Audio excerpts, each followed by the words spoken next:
Ndabasuhuje mu izina rya Yesu Kristo. Data wa twese arakoze kuba duhaye undi mwanya mwiza kugira ngo tuvuge ku ijambo rye. Imana ihimbazwe kandi ishyirwe hejuru iteka ryose. Yitwa Nkundamahoro Salomo, umusangiye urugendo rugana i Siyoni. Reka dufatanye mu isengesho mbere y'uko dutangira kuvuga ijambo ry'Imana. Urakoze Data wa twese mwiza, ushyirwe hejuru iminsi yose, ntuhinduka kandi icyubahiro cyose gikwiye kuba icyawe. Shimwe kubw'uyu mwanya mwiza, ndakwinginze kugira ngo ufashe abantu bawe twumvira mu ijambo rye kandi twumvisha kutubwira, kuko ari we wenyine Mwami Yesu Nyiringabo ukwiriye gupfukamirwa, n'ukwiriye guhabwa ikuzo, n'ukwiriye guhabwa icyubahiro iminsi yose. Ushyirwe hejuru kuri umwami kandi udahinduka, mu izina rya Yesu Kristo nsenze nizeye, amen. Reka dusome ijambo ry'Imana. Dusome ijambo ry'Imana. Turaza gusoma mu rwandiko Pawulo yandikiye Abefeso. Urwandiko Pawulo yandikiye Abefeso, turasoma igice cyaho cya kabiri. Turasoma umurongo wa 11, uwa 12 n'uwa 13, ariko n'umutwe w'amagambo waho turawusoma. Urwandiko Pawulo yandikiye Abefeso igice cya kabiri uhera ku murongo wa 11. Abanyamahanga n'abayuda ni bamwe muri Kristo. Nuko mwibuke yuko kera mwebwe abanyamahanga ku mubiri, abo abakebwe n'intoki ku mubiri bita abatakebwe. Mwibuke ko icyo gihe mwari mudafite Kristo, mutandukanijwe n'ubw'Isirayeli, muri abashyitsi mu masezerano y'ibyasezeranijwe, ari nta byiringiro mufite by'ibizaba, ahubwo mwari mu isi mudafite Imana rurema. Ariko none ko muri Kristo Yesu, mwebwe abari kure kera mwigijwe hafi n'amaraso ya Kristo. Reka nsome iri jambo nanone. Mwebwe abari kure kera mwigijwe hafi n'amaraso ya Kristo. Yesu ashimwe. Nshuti bene Data, Imana ihimbazwe kubw'uyu mwanya mwiza. Tugiye kuganira ku ijambo ry'Imana ritugaragariza aho tubonera agaciro kacu nk'abizera, cyangwa inkomoko y'agaciro kacu nk'abizera. Hanyuma icyo Data wa twese ashyize mu mutima wanjye kugira ngo tuganireho. Imana ishimwe. Iri ni ijambo dusomye riri mu gitabo cy'Abefeso Pawulo yabandikiye, by'umwihariko arimo kwibanda ukuntu twakijijwe n'ubuntu kuko twari abanyamahanga, ngo twari turi kure tudafite Imana rurema, igihe twari tubayeho turi mu byaha, ahantu kure cyane, nta muntu n'umwe wari kuhadukura, nta muntu n'umwe wari kutugirira imbabazi ngo yihanganire ibyo twakoraga. Haleluya, Yesu ashimwe. Ariko Imana Data wa twese igira imbabazi n'ubuntu butagira akagero. Nshuti yanjye, iteka ntekereza kuri ubwo buntu n'izo mbabazi, bikananira kubisobanukirwa no kubyumva.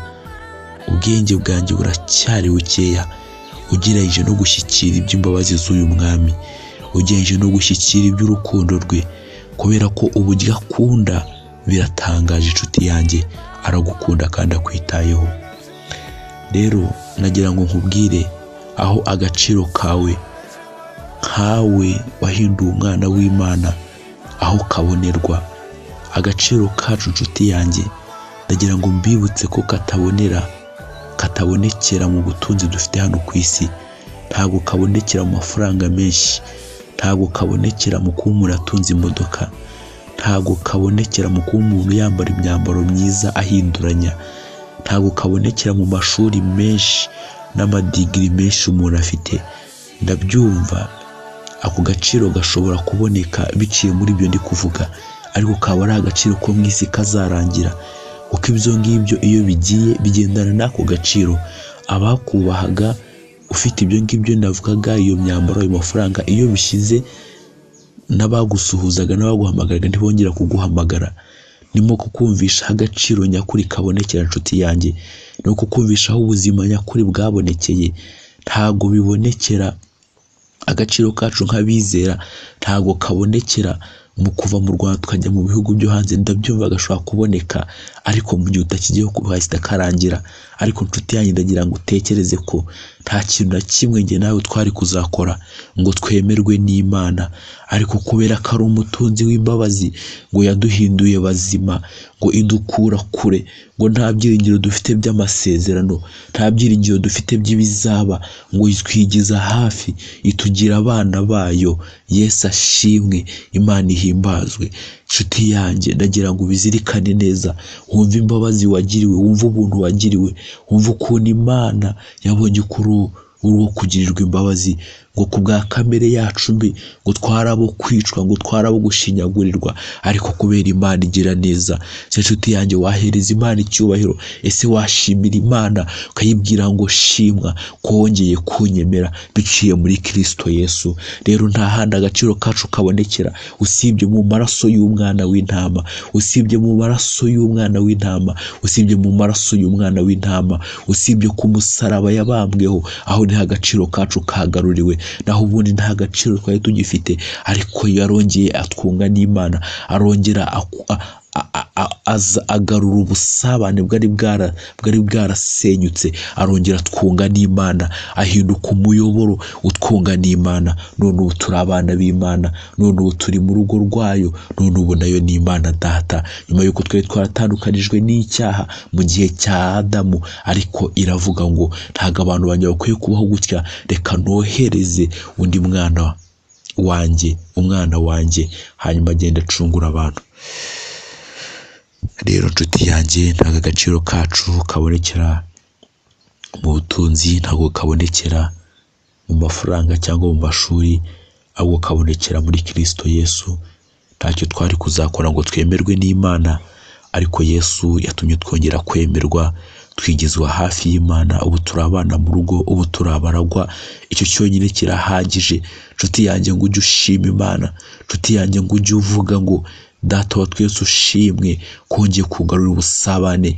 Nta kindi gitangaza kibaho, nta n'ikindi gitangaza uzigera ubona nk'icyo kuba warakijijwe ukakira Yesu umwami n'umukiza. Ariko nanone ntago kuba warabikorewe byaturutse ku mirimo. Njye ntibyaturutse ku mirimo, njye sinari mbikwiriye, sinari nkwiriye kwitwa umuvugabutumwa, sinari nkwiriye kwitwa umuririmbyi uririmbira Imana nkahagarara imbere yayo, Imana yera. Sinari mbikwiriye nshuti yanjye, dore nahoze ndi umutukanyi, nahoze nkora ibyaha, numvaga ibingibi ntanabisaba, ariko Data abona ko mbikwiriye, ko nahagarara nkavuga ijambo rye, nkaribwira abantu bagakizwa. Imana ibona ko mbikwiriye, njye ntari mbizi. None se we wari ubikwiriye ugira ngo ugereranyije aho uvuka, ugereranyije ibyo wakoraga, ugira ngo wari ubikwiriye? Ni ubuntu bw'Imana bwonyine, ni imbabazi z'Imana zonyine zatumye ugera aha ngaha nshuti yanjye.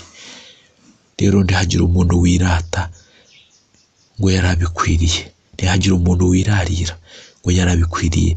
Njye nawe twese twagira ubuntu n'imbabazi, ariko ubwo buntu nanone ntibubwo gupfusha ubusa, ntibubwo gukora ibyaha, ahubwo ubu buntu bwo kumenyesha abandi imbabazi wagiriwe, bwo gutuma buri gihe cyose wibaza ngo ninde wundi nashyikiriza Kristo, ninde wundi nabwira ubutumwa bwiza.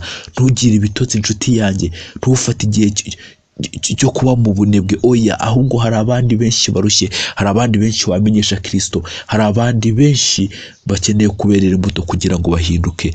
Ubwo buntu ntibubwo gupfusha ubusa. Reka dusenga, ariko wumve yuko agaciro kawe kabonerwa muri Kristo Yesu nshuti yanjye, kandi ubwo buntu wagiriwe ntibubwo gupfusha ubusa, ahubwo ubumenyeshe n'abandi bose. Urakoze Mwami Yesu, icyoro cyose kikugarukire, ushyirwe hejuru ko wongeye kutwunga n'Imana, ushyirwe hejuru ko ari we wongeye kuduhereza agaciro mu maso y'Imana, ushyirwe hejuru ko wongeye kuba umuyoboro uduhuza n'Imana, ushyirwe hejuru ko wongeye gutuma duhinduka abana mu rugo, ushyirwe hejuru Mwami Yesu ko wemeye yuko utukwa ugashinyagurirwa ku bwacu, ushyirwe hejuru Yesu ko wongeye kutugarura agaciro kacu, udutera imbaraga zo kumenyesha abantu ubwo buntu n'izo mbabazi twagiriwe nawe. Urakoze, ushyirwe hejuru ko ukomeye kandi kiranuka iminsi yose mu izina rya Yesu, amen.